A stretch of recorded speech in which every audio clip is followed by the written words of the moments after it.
Guys, I got my group back together.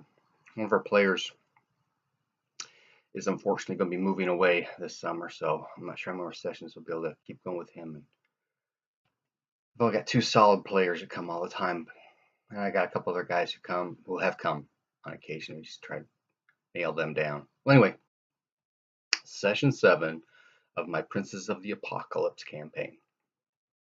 It was kind of short. We did a lot of just off the board talking this time around about various things, gaming and stuff. But last time, the party almost got TPK'd. Two of them got away, and they had taken the real rogue's body with them because they got that whole story about him killing the quarry manager back in Red Larch. So they're heading back to Red Larch. They got about halfway there that night and made camp. They were, very concerned about people sneaking up on them in the night or warning monsters come by and get them, but nothing happened that night. As I was reviewing the campaign book for this session, I noticed about a couple different things. One was things that happen in between or after hitting each of the temple outposts, and things to do in between sessions at various levels of side quests. So there are 4 basic encounters that occur after you hit a couple of milestones. Your first investigating the first temple outpost, and after the third temple outpost is what they lay out. And they had hit the Reaver ambush when they first started out. When it actually set up, it's got a spot on the map on the way to the storm or the barge right in. So they had that encounter. There is a spy in Red Larch for the River Keep, where the Water Reaver guys are, or the Water Temple cultists are stationed, their outpost. So based on that and what the players have said, I kind of went with the Reaver encounter again. So made a couple of rolls to see if they were able to track them out, because they know exactly where they were going from the spy in town. And then I made a couple rolls for the players, and so it was a non-surprise encounter. But as they're tracking back to Red Larch after they break camp in the morning, a couple of them see some movement in the bushes and the shrubbery up ahead. The warlock, having summoned a new imp in the morning, sent him out. So all the NPCs pop up, and there's just the 2 of them. And so try to decide, are we going to fight these guys or are they going to run? And they were, or at least one of the players was remembering how tough this really kind of was when they had 4 players in their last encounter with these kind of guys. Because, they'd recognize, the first 5 are bandits. There's a couple of those Reaver guys with the horseshoe crab shell shields, and, the wave priest guy in the back. So, they kind of recognize these guys as being similar, if not exactly the same, as the ambush on the side of the road. So I'm roll initiative. A couple of bandits get to go first, so they start shooting.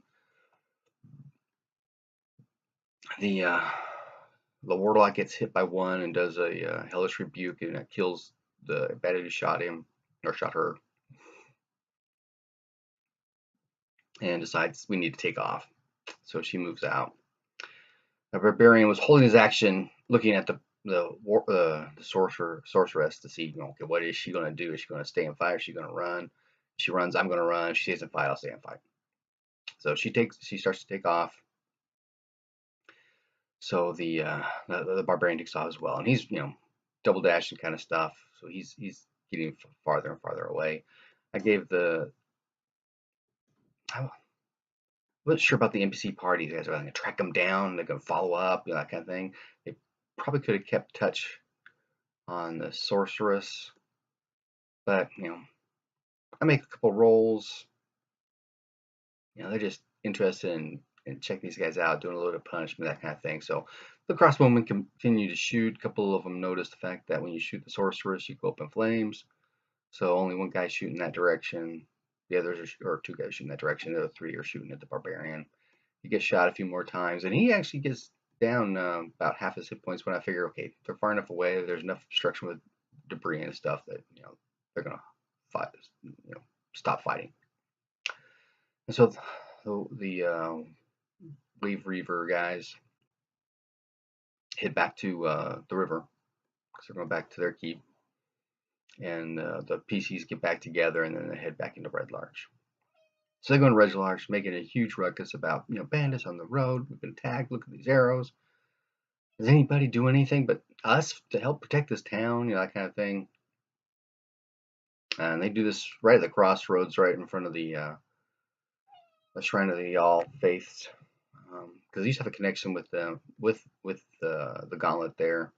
The half-orc paladin had been a connection there, but he died at the monastery. So they start talking about the monastery and how he was killed there, and the priest, not really anything he can specifically do, but he's going to try and contact the Gauntlet and see if they can't get somebody else to come help them investigate.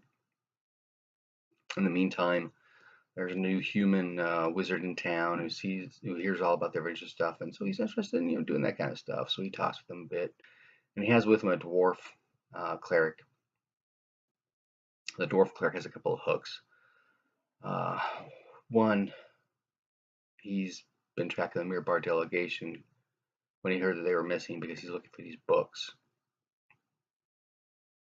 He was down at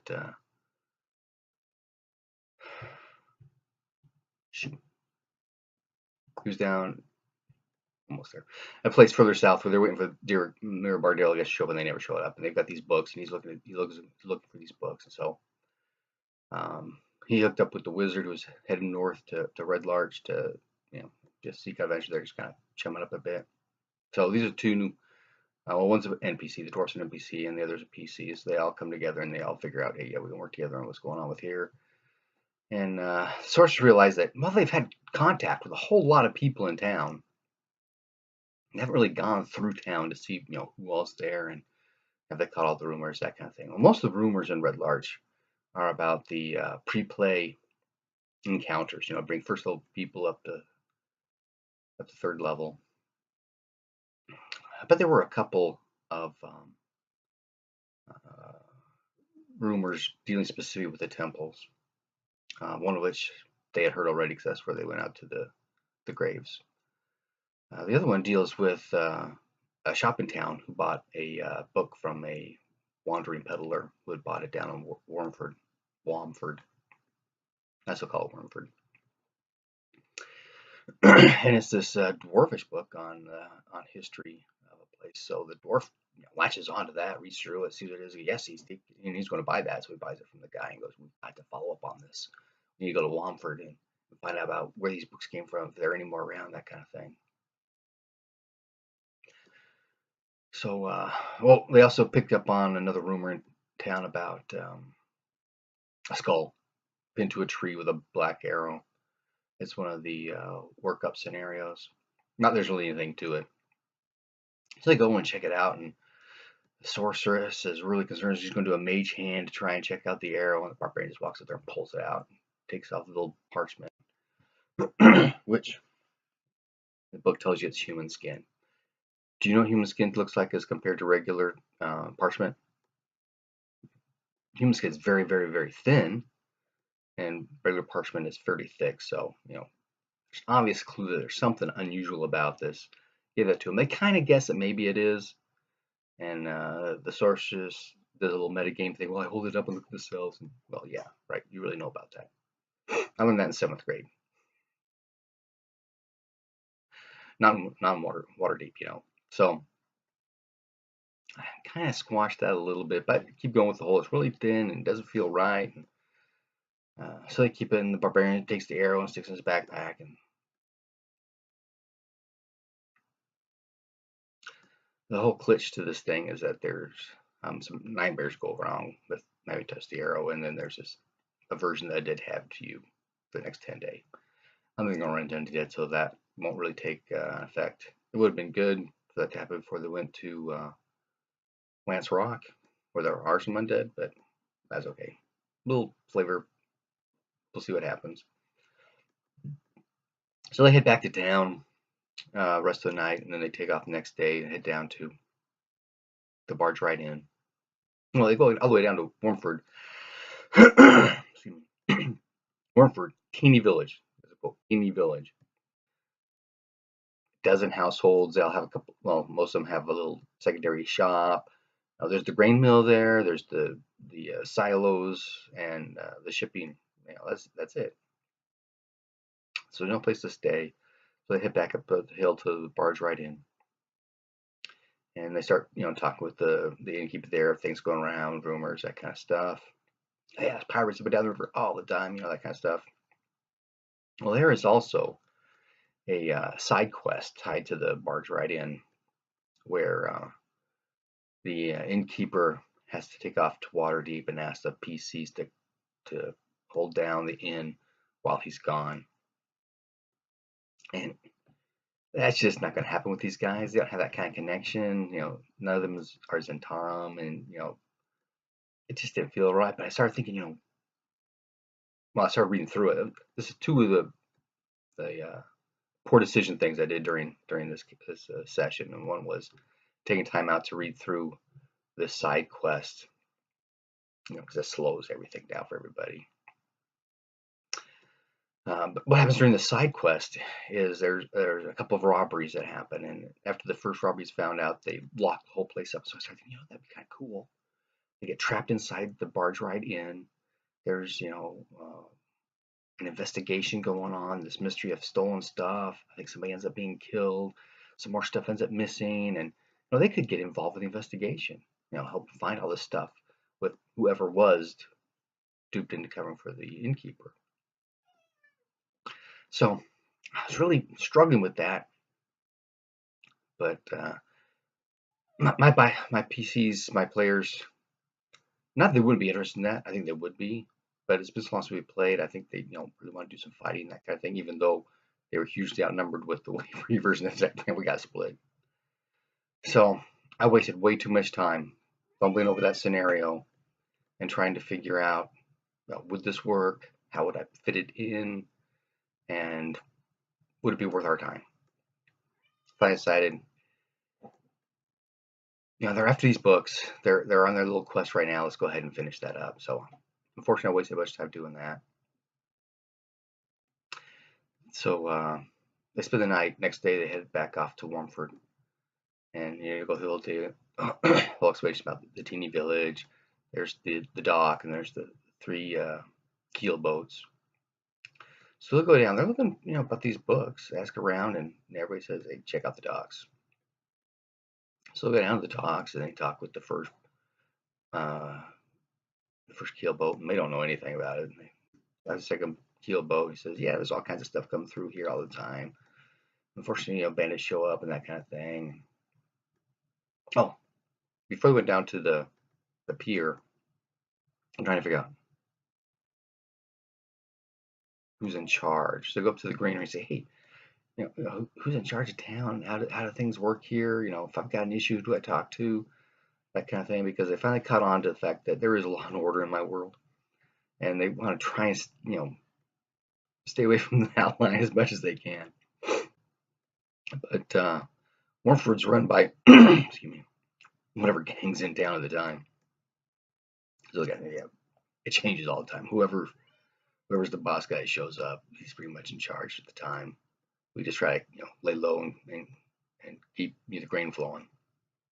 Okay, so they head down to the docks. They talk to the first keel boat guys. They talk to the keel boat guys. There's a third keel boat guys. And in my world, I try to be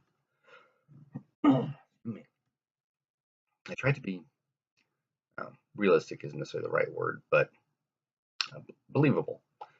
And so, yeah, there's prejudice against half-orcs, and there's prejudice against the drow, and tieflings and all these evil races. And yeah, there aren't bards and there aren't monks because that just does not fit my worldview. And so one of the players had found out about the Genasi in the back of the book, a new player race. And I go, no, guys, you're already rolling. Maybe in the future I might allow you to play a Genasi because they've got some very specific kind of not birth, but creation ties to go with them. So they get to the third barge, and this is where Shakaril, I think his name is. He's a water genasi. He's connected with the wave reavers up in the keep. He's part of the water cult. He's the bad guy in town right now. He's got a bit of an attitude. Very funny guy, but he laughs at people, not with people. And oh, forgot to mention before they got there, as they're sick about, they see this blue guy, the sorceress with her invisible imp, sends him over to listen in. Does he hear anything? Make a perception roll. Yeah, he heard a couple things. It says, "Hey, Pike, you." What do you call thug? Hey, Pike, you thug, get over here. And then they're talking about something dealing with trade of it. Oh, marks. This was finding new marks today. In the halfling. Oh, the Pike is a halfling, by the way, and he hadn't. So okay, the party moves over there, and she starts talking about the books, and he starts to shut her down, and she says something about, "You seen any marks today?" That kind of thing. And he looks at her, and he goes, "People with pointy ears shouldn't be sticking them in places they don't belong," and then laughs at her. Well, at that, she sends the imp right behind him, sting her in the back of the neck, ready to grab his head, and she tries to do some kind of an intimidation roll thing, and the imp, pokes him in the back of the neck with the stinger so he becomes visible. Roll initiative. Well, they all rolled really high. I mean, the imp had an initiative of 20 plus his dex modifier, whatever that was. The sorceress got a 20. The barbarian with all his modifiers is up in the 20s. The wizard. I think the wizard was in the 20s too. Must have a dex modifier and rolled really high. Well, the NPCs rolled pretty good too. I mean, there was one on a 16, the other 3 were 17s. So I thought, okay, yeah, they can get away, because the first thing that Shagar is going to do is he's going to Misty step out onto the pier behind the girl. My thought was to, put a knife to her throat, call off your dogs kind of thing, or you're going to be, bleeding in the river, feeding the fishes. And then he's got some spells he was going to cast to, help alleviate the situation. Well, since the imp went first, jabbed him in the back of the neck. Well, I had first just like a surprise initiative, just the 2, because he's going to try and grab the imp kind of thing, and then do the Misty Step deal. But he gets jabbed in the neck, and gets knocked down. Massive amounts of poison, missed his saving throw, and then got the piercing. Oh, it was a crit. That's what it was. The imp got a crit. Massive amounts of damage. So Genasi's almost dead. I think I didn't give him a turn. I think that he should have missed it after that, because after that we did the regular initiative, and the imp stuck him again. So we end up dying, falling into the river. The barbarian jumps behind or runs and jumps behind the halfling, comes down with his axe or whatever it is he's got, and attacks him. Does a massive amount of damage. The other 2 pirates, the wizard threw magic missile that ended up killing the halfling. Slumps down the boat. The dwarf is the last guy, initiative of 4. So the other 2 barbarians kind of last. They see all this action happen. They grab their crossbows and fire. They hit the barbarian once, I think it was. The other one missed. And so they're by themselves. And the party just wiped out the 2 leaders of the boat. So they turn on the two pirates and kill them very quick. They gather up all the bodies, tie them up. Oh, the priest has stabilized the dying, so he stabilizes all of them. And then the party ties them up. And then the sorcerer says, how far can we get down the river in like an hour? And here's mistake number 2. Well, not mistake, but a bad timing on my part for number 2 is I'm thinking, I have no idea. So I'll look through the DM's guide, anything about river flows and that kind of stuff, because actually where they're located upstream. Well, the south end of the map is the top of the river. Oh no, I read it backwards. They would have gone upstream. I read they were going downstream. Mistake number 3. I read the map backwards. Shoot, I was thinking. I think I'm thinking that I was thinking ridgelines and fingers rather than rivers and streams.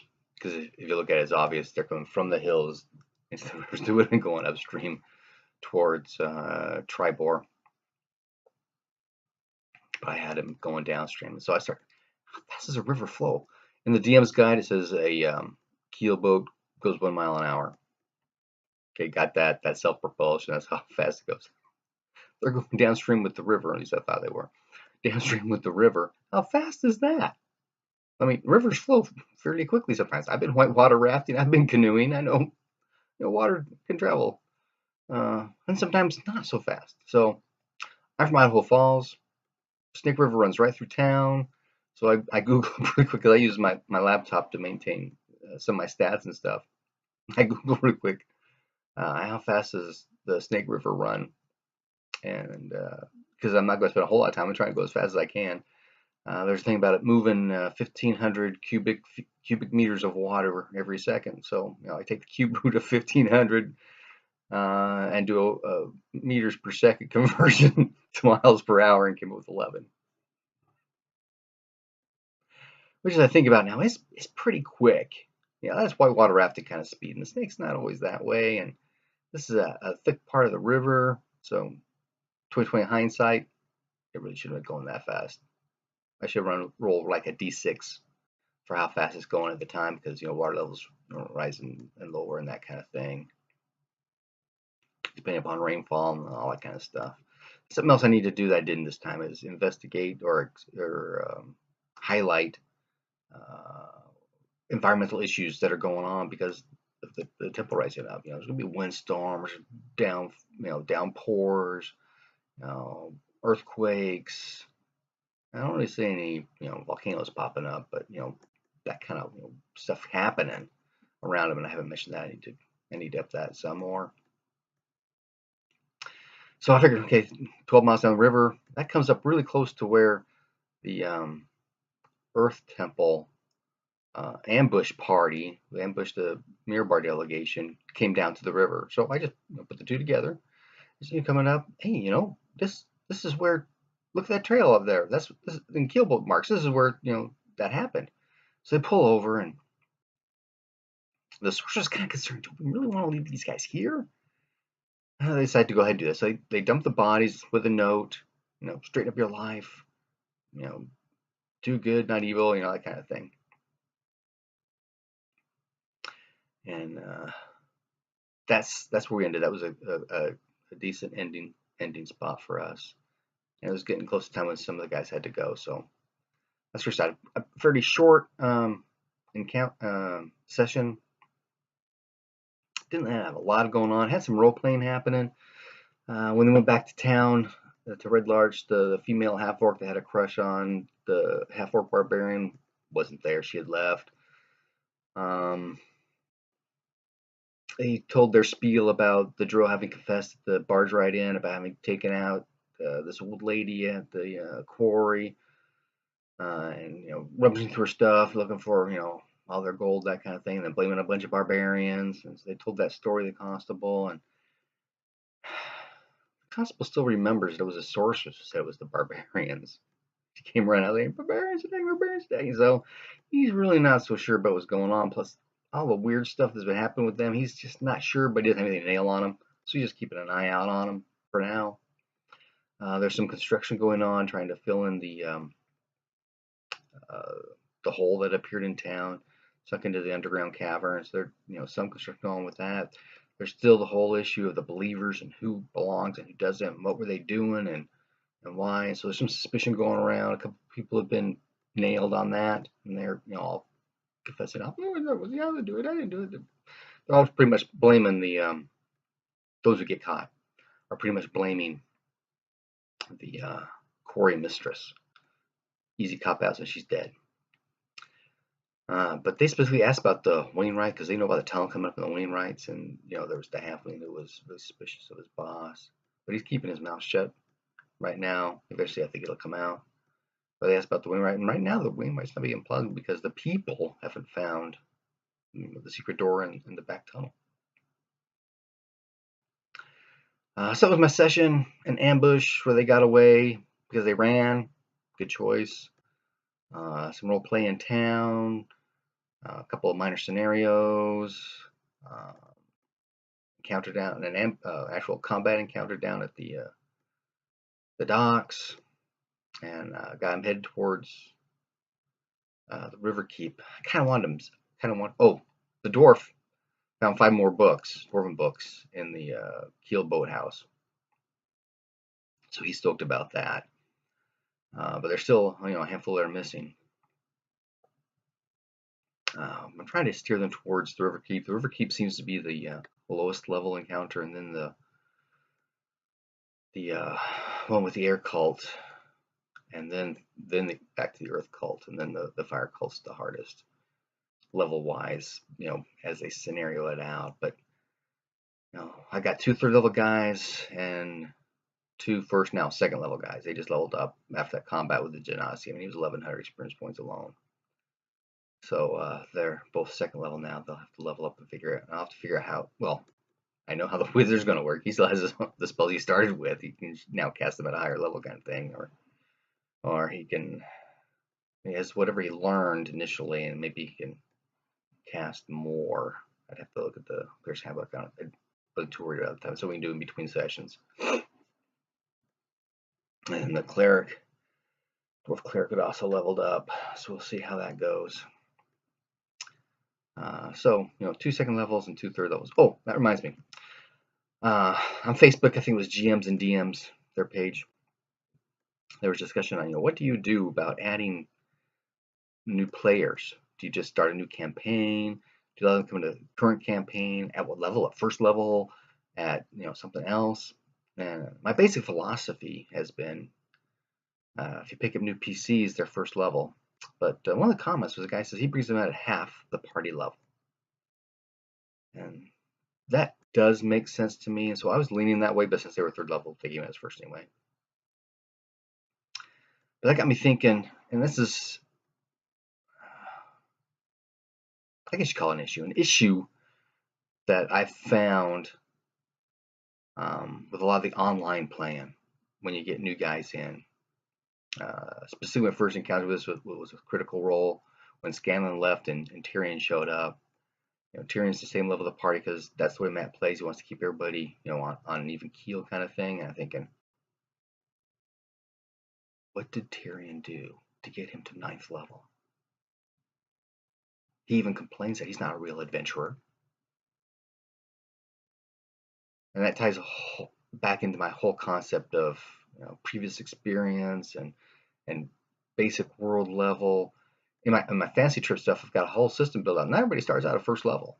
And some even start. I have one of my PCs starts out at 0 level because he's 16. He's got no real experience. And I've got this layout. You roll your age, depending on how old you are, depends upon what level you are or how many extra stat points you start with, and you've done something with your life. And in D&D, it's not that. You suddenly decide to be an adventurer. Doesn't matter how old you are. In the C team, the monk is an old woman, but she started at the first level. I mean, does that really make sense? Did she suddenly decide at 65 she's going to start doing martial arts? Seriously? Now, could it happen? Absolutely, it could happen. What has she been doing the last 50 years? Well, she was raising kids, I assume. I don't know. Maybe she was, a nun at some monastery or something. I don't know. But she would have had some kind of experience. So, one of the things I've been toying with is everybody rolls their previous experience, right? Your acolyte or your soldier or whatever. Well, if you look up an acolyte, oh, there was one other one, not commoner, a noble. Acolyte and noble are both NPC types in the back of the DM's guide or the monster manual. They're both 2-hit die,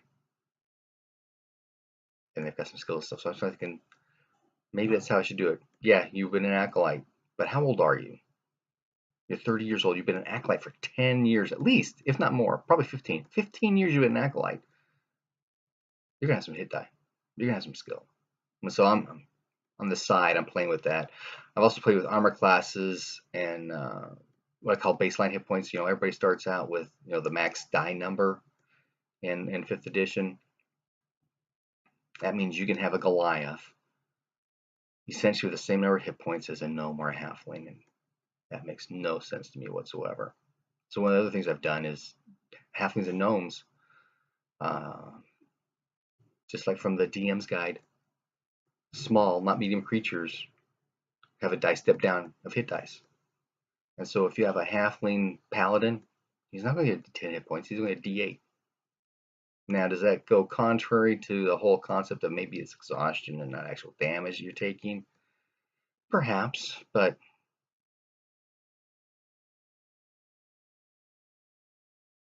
you see people kick a dog. Halflings just can't take a lot of damage. Same gnomes. And I don't like gnomes. The concept doesn't make any sense to me. I haven't said no to gnomes in my world yet, but I'm leaning that way. But anyway, so I've also been dealing with this concept of baseline hit points being based upon your weight. So it's more like body points. And then either that difference or your constitution below 0 is where my massive damage line hits. It's not double your hit points. It's hit points bring you to 0, body points bring you to massive damage kill. That's how I deal with it. It's either going to be your baseline hit points, which are like body points, which is like 1/10 of your weight. So humans start out with 16. Dragonborn start out with 23, that kind of thing. Halflings start out with 4. So there's that kind of thing that I've been playing with. Also been adjusting armor classes and weapon damage. A lot of it comes from my fancy trip bringing up, and I know it goes contrary to the whole bounded accuracy deal, which in a way I still kind of understand, but I've seen way too many people rolling way over 20. And if your maximum armor class is 20 because full plate with shield is 20, if you have a 20 dex, that gives you +5. Studded leather is 13, that's 18. So plate mail is 16? You get half your dex modifier to be 18 again. I mean, even with the highest level magic armor is +3. You're still just barely breaking 20 unless you're in full plate and shield with a magic shield and magic plate. I mean, and people are rolling way over 20s. And if you take time to watch Critical Role, they roll into 30s at times. Insane modifiers. But there's no real defense against it. And I know the concept of the game was people like to hit. And so people are going to hit. 2/3 of the time, people are going to hit. I prefer more of half the time. That's my vision is half the time you hit.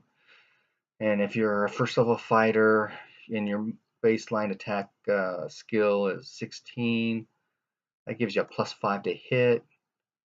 Average roll is a 10, so the average armor class should be 15.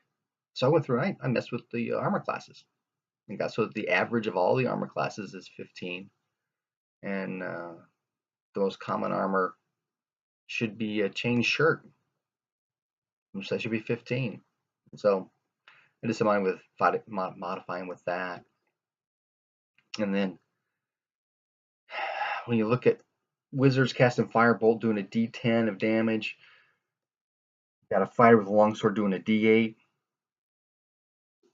Seriously, tell that balance. And they start getting to weird stuff like fireballs and lightning bolts, and magic, once you get to a certain level, just outscales everything. That's the first issue I had with this edition. We were doing the starter set, and I was playing the straight fighter, the bowman guy, with a great sword, so and he's doing some damage, and everybody else is doing their stuff. And we brought in some new players, and they didn't do the starter set guys. They brought in their own first level characters. One was a bard, and I forgot what the other one was, but something else. Somebody who starts out being able to do fighting plus do magic, and they just completely outclassed me with the stuff they could do. Now, yeah, I was able to do a second wind, a second level, and give me that bonus hit points, so I didn't die when the dragon breathed on us.